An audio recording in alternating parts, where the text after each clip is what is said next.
نحمده ونصلي ونسلم على سيدنا ومولانا محمد رسوله النبي الأمين المكين الحنين الكريم الرؤوف الرحيم أما بعد بسم الله الرحمن الرحيم. معزز سامعین و ناظرین، اللہ رب العزت کا شکر ہے جس کی توفیق سے ہم آج میلاد النبی صلی اللہ علیہ وآلہ وسلم کی شرعی حیثیت کے موضوع پر قرآن و سنت کی روشنی میں اور ائمہ و محدثین اور اکابرین امت کی تحقیقات اور تصریحات کی روشنی میں گفتگو کر رہے ہیں، اور آج بحمد اللہ تعالی اس سلسلہ وار گفتگو کی 7ویں قسط ہے۔ آج کے اس نشست میں جس موضوع پر میں روشنی ڈالنا چاہتا ہوں اللہ جل مجدہ کی توفیق سے، وہ یہ ہے کہ ہم اس امر کا جائزہ لیں کہ میلاد النبی صلی اللہ علیہ وآلہ وسلم کا جو اہتمام اور سیلیبریشنز کی جاتی ہیں تو اس کے اجزاء کیا ہیں، اس کے کانسٹیچوئنٹ ایلیمنٹس کیا ہیں، کسی بھی چیز کی حلت و حرمت اور اس کے جائز و ناجائز ہونے یا اس کے باعث خیر و برکت اور باعث اجر و ثواب ہونے کا تعین اس بات سے بھی ہوتا ہے کہ اس کی نوعیت کا، اس کی ماہیت کا اور اس کے اجزاء ترکیبی کا جائزہ لیا جائے۔ پہلی بات میں نے اس دن عرض کر دی تھی پہلی نشست میں کہ میلاد النبی صلی اللہ علیہ وآلہ وسلم ایک ایسا لفظ ہے جو حضور نبی اکرم صلی اللہ علیہ وآلہ وسلم کی احادیث میں کثرت سے استعمال ہوا۔ صحابہ کرام کی زبان پر میلاد النبی کا لفظ عام رہتا، اور میں نے جامع ترمذی کی کتاب المناقب کا حوالہ دیا تھا کہ انہوں نے اس کے اندر باب ما جاء فی میلاد النبی صلی اللہ علیہ وآلہ وسلم میلاد النبی کے عنوان سے ایک چیپٹر قائم کیا ہے۔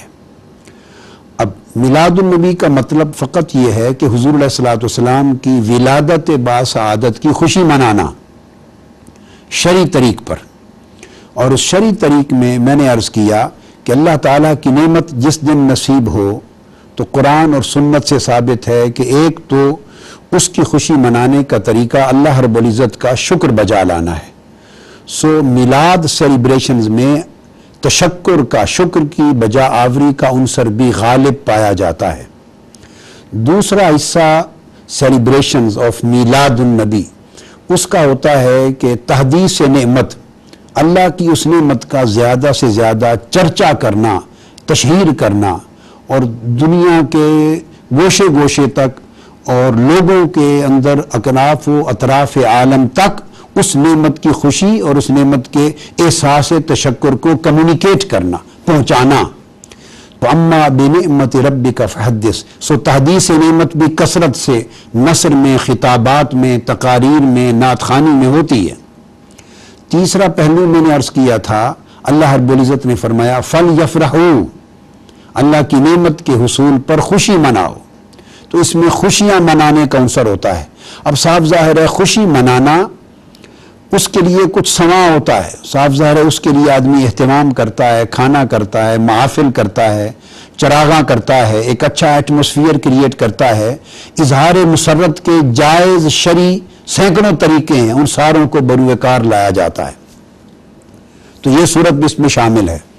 علاوہ ازیں اس کے اندر مختلف مجالس و محافل کا اور اجتماعات کا اہتمام ہوتا ہے۔ یہ میلاد النبی ہے، یعنی میلاد النبی ایک عنوان ہے کہ حضور کی ولادت باسعادت کے موقع پر آپ اجتماع کرتے ہیں، محافل کرتے ہیں اور مجالس کرتے ہیں، جلسے کرتے ہیں۔ اس اجتماع میں کرتے کیا ہیں؟ تلاوت قرآن ہوتی ہے، نعت رسول ہوتی ہے، اور رسول اللہ علیہ وسلم کی مدحت و نعت کے ساتھ ساتھ پھر خطابات ہوتے ہیں۔ خطابات میں حضور علیہ السلام کی سیرت طیبہ بھی موضوع ہوتا ہے، اور حضور علیہ الصلوۃ والسلام کی ذات اقدس کے شخصی روحانی فضائل، آپ کے مناقب، آپ کے معجزات، آپ کے کمالات اور آپ کی شان اقدس کی عظمتوں کے مختلف پہلو اجاگر کرنا بھی مقصود ہوتا ہے، تاکہ اس بیان سے سامعین کے دلوں میں، امت مسلمہ کے دلوں میں حضور علیہ السلام کی محبت پیدا ہو، وہ محبت جو عین ایمان ہے۔ حضور علیہ السلام نے فرمایا لا یؤمن احدکم حتی اکون احب الیہ من والدہ وولدہ والناس اجمعین، کہ اس وقت تک کوئی شخص صاحب ایمان ہی نہیں ہوتا جب تک اس کے دل میں میری ذات کے ساتھ محبت، اس کے والدین سے، اس کی اولاد سے اور پوری دنیا انسانیت کے ہر فرد سے زیادہ بڑھ نہ جائے۔ تو گویا حضور کی شان کو نثر میں، نظم میں، خطاب میں، نعت میں اس طرح بیان کرتے ہیں کہ لوگوں کے دلوں میں اپنے نبی، اپنے پیغمبر کی ذات اقدس کے ساتھ ایک جذباتی وابستگی پیدا ہو، محبت کے جذبات پیدا ہوں، تعظیم اور تکریم کے جذبات پیدا ہوں، اور مسلمانوں کے اندر اپنے نبی کے لیے ادب کرنے کا، تعظیم کرنے کا اور ان کی عظمت کے پیش نظر ان کے ساتھ ایک احترام کا تعلق استوار کرنے کا رشتہ پیدا ہو۔ پھر صلاۃ و سلام ہوتا ہے۔ صلاۃ و سلام قرآن میں اللہ کا حکم ہے، یہ واحد وہ عبادت ہے جو اللہ کی سنت ہے۔ اللہ رب العزت نے فرمایا ان اللہ و ملائکتہ یصلون علی النبی، بے شک اللہ اور اس کے تمام فرشتے نبی صلی اللہ علیہ وآلہ وسلم پر درود بھیجتے ہیں۔ اللہ ہمیں نماز پڑھنے کا حکم دیتا ہے مگر خود نماز نہیں پڑھتا، ہمیں روزہ رکھنے کا حکم دیتا ہے، خود روزہ رکھنے سے پاک ہے، ہمیں حج کرنے کا حکم دیا ہے مگر خود حج نہیں کرتا، ہمیں جہاد کرنے کا حکم دیتا ہے، خود جہاد نہیں کرتا۔ تمام احکام شرعی، فرائض دین، واجبات اسلام ان کے کرنے کا حکم ہے مگر اللہ رب العزت انہیں خود بجا لانے سے پاک ہے، اس لیے کہ ساری عبادات اور اعمال تو اللہ کے لیے کی جاتی ہیں، اس کی عبادت کے طور پہ بجا لی جاتی ہیں، مگر یہ واحد ایک عمل ہے، ایک عبادت ہے جو اللہ رب العزت خود کرتا ہے اپنے نبی کے لیے، اور اس عبادت میں تمام ملائکہ کو بھی شریک کرتا ہے، پھر پوری نسل انسانی میں اہل ایمان کو شریک کرتا ہے، اور وہ حضور پر درود و سلام کا عمل ہے۔ اس کے سوا پوری کائنات اعمال و عبادات میں کوئی عمل ایسا نہیں جس میں خدا خود اپنی مخلوق کے ساتھ شریک ہوتا ہو۔ فرمایا ان اللہ و ملائکتہ یصلون علی النبی یا ایھا الذین آمنوا صلوا علیہ وسلموا تسلیما، اللہ اور اس کے تمام فرشتے بھی رسول پر درود بھیجتے ہیں، سلام بھیجتے ہیں۔ اے ایمان والو، تم بھی میرے نبی پر درود بھیجا کرو اور کثرت کے ساتھ ادب اور تعظیم کا حق ادا کرتے ہوئے سلام بھیجا کرو، سلام پڑھا کرو۔ تو یہ ایونٹس ہیں، یہ انگریڈینٹس ہیں، یہ اجزاء ترکیبی ہیں، یہ وہ ارکان ہیں جن پر محافل میلاد یا جشن میلاد النبی یا جلسہ میلاد النبی مشتمل ہوتا ہے۔ پھر اختتام پر اس میں لوگوں کو کھانا کھلاتے ہیں، فقراء ہو، مساکین ہو، غریب ہو، امیر ہو، مسافر ہو، اطعام طعام ہے، اور یہ اطعام طعام اسلام کے اندر خود سب سے بڑی عبادت ہے۔ حضور علیہ السلام سے پوچھا گیا یا رسول اللہ ای الاسلام خیر، اسلام کا کون سا گوشہ ایسا ہے جو سب سے بہتر ہو؟ تو حضور علیہ السلام نے فرمایا افشاء السلام و اطعام الطعام، یہ بخاری اور مسلم کی متفق علیہ حدیث ہے۔ فرمایا سلام کو کثرت کے ساتھ پھیلانا اور کثرت کے ساتھ لوگوں کو کھانا کھلانا، یہ اسلام کا سب سے عظیم گوشہ ہے۔ سو کھانا کھلانا جب ایک ایسا عمل ہے، اسے جتنا کثیر تعداد میں کیا جائے گا یہ اتنی باعث برکت اور باعث اجر ہے، تو یہ محفل میلاد کا ایک بنیادی حصہ ہوتا ہے۔ لہذا اور اس میں خاص چیز یہ ہوتی ہے کہ اس محفل میلاد میں حضور اسلام کے ذاتی شرف و عظمت کا بیان کیا جاتا ہے، آپ کی ولادت کا، آپ کے نسب مبارک اور آپ کے آباء و اجداد کے نسب کی طہارت کا بیان کیا جاتا ہے، آپ کے خاندان کی عظمت کو بیان کرتے ہیں، آپ کی ولادت کی باسعادت گھڑی میں ظاہر ہونے والے ارہاسات کو بیان کرتے ہیں، آپ کے بچپن کے حالات و معجزات کو بیان کرتے ہیں، آپ کی عظمتوں اور کرامتوں کو بیان کرتے ہیں، حضور اسلام کی روحانی کیفیتوں کو بیان کرتے ہیں، جس سے آپ کا ذاتی شرف، ذاتی بلندی اور ذاتی عظمت اور آپ کی ہستی کا معجزانہ پہلو، آپ کی ہستی کا متصرفانہ پہلو، آپ کی ہستی کا روحانی پہلو، باطنی پہلو، عظمت کا پہلو اجاگر ہوتا ہے۔ اور اگر کسی کے ذہن میں یہ خیال آئے کہ اس سے سیرت کا کون سا بیان مقصود ہوا، اس سے اسلام کے عمل کی کون سی ترغیب ہوئی؟ یا لوگوں کو اپنی عملی زندگی کو اسلام میں ڈالنے کا کون سا سبق ملا؟ تو یہ بات ذہن نشین کر لینا چاہیے کہ ساری تعلیمات کو ایک پیمانے کے اندر ناپ کے بند نہیں کر دیتے. اسلام ایک وسیع و عریض میدان رکھتا ہے تعلیمات کا. یہ انسانی زندگی کے جذبات کے پہلو کی بھی تسکین کرتا ہے، انسانی زندگی کے عملی پہلو کی بھی تسکین کرتا ہے، انسانی زندگی کے نفسیاتی پہلو کی بھی تسکین کرتا ہے، انسانی زندگی کے حیاتیاتی پہلو کی بھی تسکین کرتا ہے، انسانی زندگی کے ثقافتی پہلو کی تسکین کرتا ہے، انسانی زندگی کے انفسی پہلو کی تسکین کرتا ہے، انسانی زندگی کے ماورائی پہلو کی تسکین کرتا ہے. وہ انسان کی پرسنالٹی اللہ نے کمپریہنسو پرسنالٹی بنائی ہے. اس میں بیولوجیکل ایسپیکٹ ہیں، اس میں سائیکولوجیکل ایسپیکٹ ہے، اس میں سائیکیکل ایسپیکٹ ہے، اس میں سوشولوجیکل ایسپیکٹ ہے، اس میں سوشو کلچرل ایسپیکٹ ہے، اس میں ایجوکیشنل ہے، اس میں پرسیپشنل ہے، اس میں ایموشنل ایسپیکٹ ہے، سینٹیمنٹل ایسپیکٹ ہے، اس کے اندر انسان کے لیے ٹرانسینڈنٹل ایسپیکٹ ہے، فلوسافیکل عنصر ہے، اسپرچل عنصر ہے، انسان کے ذہن میں انٹلیکچوئل عنصر ہے. کوئی گوشہ انسان کی شخصیت کا ایسی نہیں جس کی تسکین کا سامان پورا کرنا اسلام کی ذمہ داری نہیں. اور اسلام نے اپنی تعلیمات کو اتنی خوبصورت طریقے سے ایک توازن دیا ہے، ایک جامعیت دی ہے کہ ہر گوشے کی تکمیل ہوتی ہے. انسان کی زندگی میں اعمال بھی پرورش پا رہے ہیں، اس کی زندگی کے جذبات بھی نفرت اور محبت میں پرورش پا رہے ہیں. اولاد کے ساتھ، بیوی کے ساتھ، بچوں کے ساتھ محبت بھی ہے. اسلام روکھا پن نہیں دیتا، خشک ملا نہیں بناتا، راہب الدنیا نہیں بناتا کہ وہ جذبات کو چھوڑ دے، وہ محبتوں کے عنصر کو چھوڑ دے، فرحت راحت اور مسرت کے عنصر کو چھوڑ دے. نہیں، اسلام نے انسان کو بیلنس بنایا ہے. اسی طرح تعلیمات بھی بیلنس ہیں. تو جب اسلام کی تعلیمات ہیں جہاں وہ عمل کے گوشے کی پرورش کرتا ہے، وہاں نبی کے ساتھ عشق اور محبت کے گوشے کی بھی پرورش کرتا ہے. اللہ اپنی ذات کے ساتھ عشق اور محبت کے گوشے کو بھی پالتا ہے.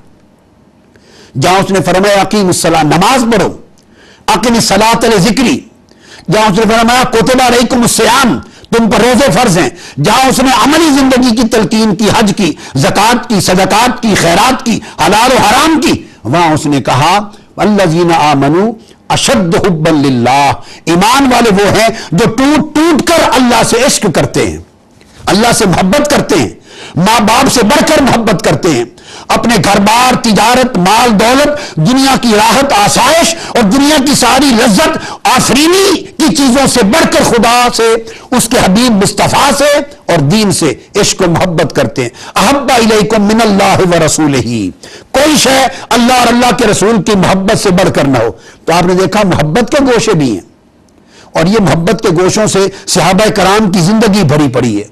اب میں یہ عرض کرنا چاہتا ہوں کہ ان چیزوں کو بیان کرنا یہ خاص موسم میلاد النبی ہوتا ہے، جس میں ہمارے جذبات کو ایڈریس کیا جاتا ہے، تاکہ جذبات میخانوں میں جانے کی بجائے، نوجوانوں کے جذبات کلبز میں جانے کی بجائے، دنیا کی رنگینیوں میں کھو جانے کی بجائے انہیں رنگینی محبت مصطفیٰ کا درس دیا جائے، انہیں رنگینی گنبد خضرا دکھایا جائے، انہیں بجائے غلط راستوں پر بہک کر تباہ ہونے کی بجائے انہیں شہر مدینہ کے گلی کوچوں کی ہواؤں سے محبت سکھائی جائے، انہیں حضور کی زلفوں کا اسیر بنایا جائے، انہیں چہرے مصطفیٰ کی محبتوں کے ساتھ متعلق کیا جائے. اور یہ اس وقت ہوتا ہے جب حضور کی ذاتی محبت، حسن و جمال اور کمال کو اجاگر کیا جائے گا.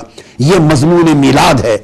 اس کا بیان اگر آپ احادیث کی کتابیں پڑھیں تو حدیث کی کتابیں ان مضامین سے بھری پڑی ہیں، مگر بدقسمتی یہ ہے کہ لوگوں نے دین کے ٹکڑے کر لیے، اپنے مطلب کا دین لوگوں کو بتاتے ہیں، اپنی ذاتی من گھڑت تصورات پر مبنی ایک جز دین کا لوگوں کو بتاتے ہیں، اور اس طرح بتاتے ہیں کہ لوگ سمجھتے ہیں شاید کل دین یہی ہے. یہ وجہ ہے کہ نوجوان نسل دین کو روکھا سمجھ کر، آؤٹ ڈیٹڈ سمجھ کر، انتہا پسندانہ تصور سمجھ کر دور ہوتی جا رہی ہے. اب میں ترمذی شریف کو آپ کے سامنے کوٹ کر رہا ہوں، سیاستہ کی کتاب ہے، اور اس کی کتاب میں اب کتاب المناقب ہے ترمذی شریف کی. اس کا پہلا باب ہے باب فی فضل النبی.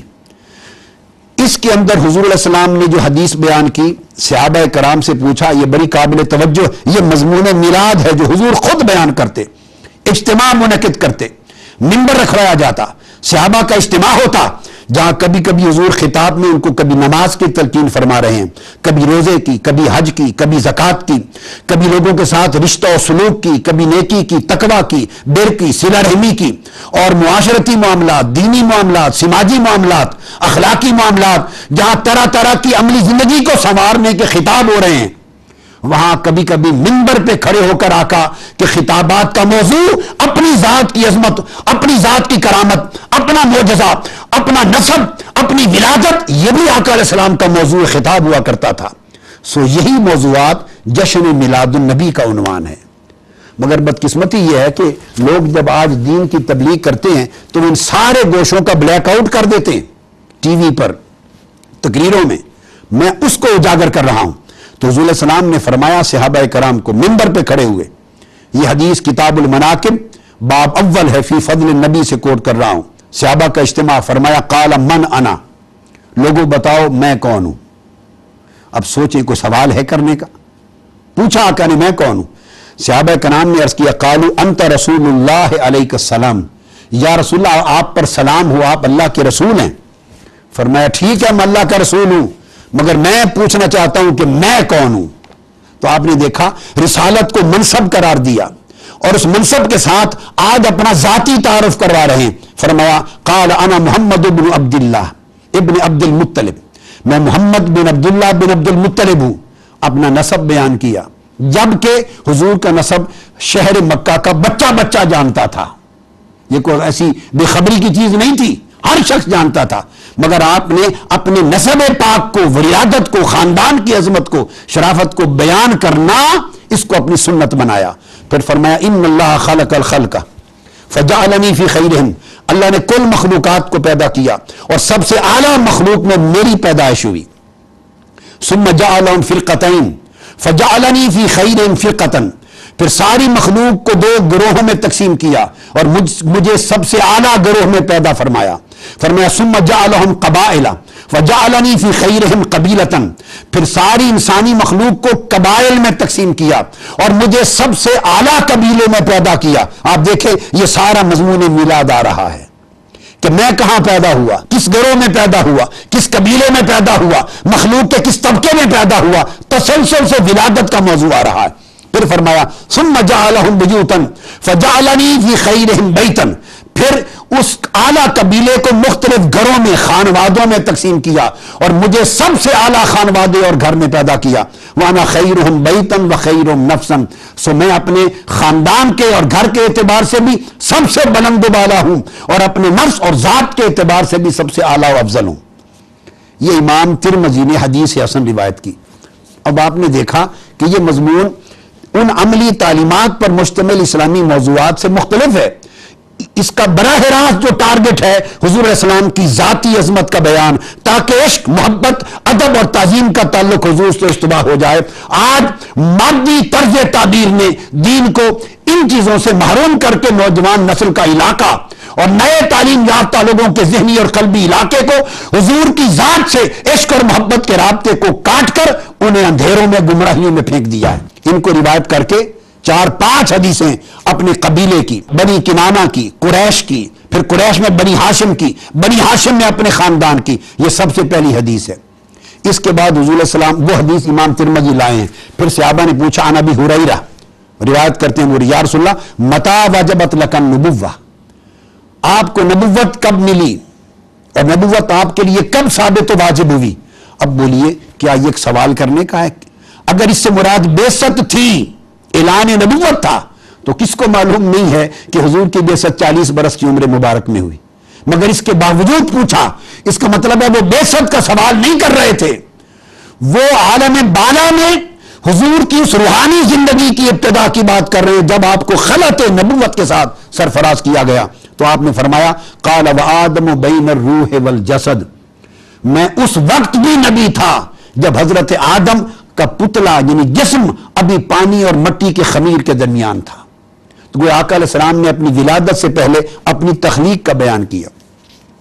پھر امام ترمذی حضور کے فضائل بیان کرتے ہیں کہ اس طرح قیامت میں میرا منصب ہوگا اور اللہ تعالیٰ اپنے عرش کی دائیں جانب مجھے مقام عطا کرے گا جو خلائق میں سے کسی کو بھی وہاں ٹھہرنے کی جگہ نصیب نہ ہوگی۔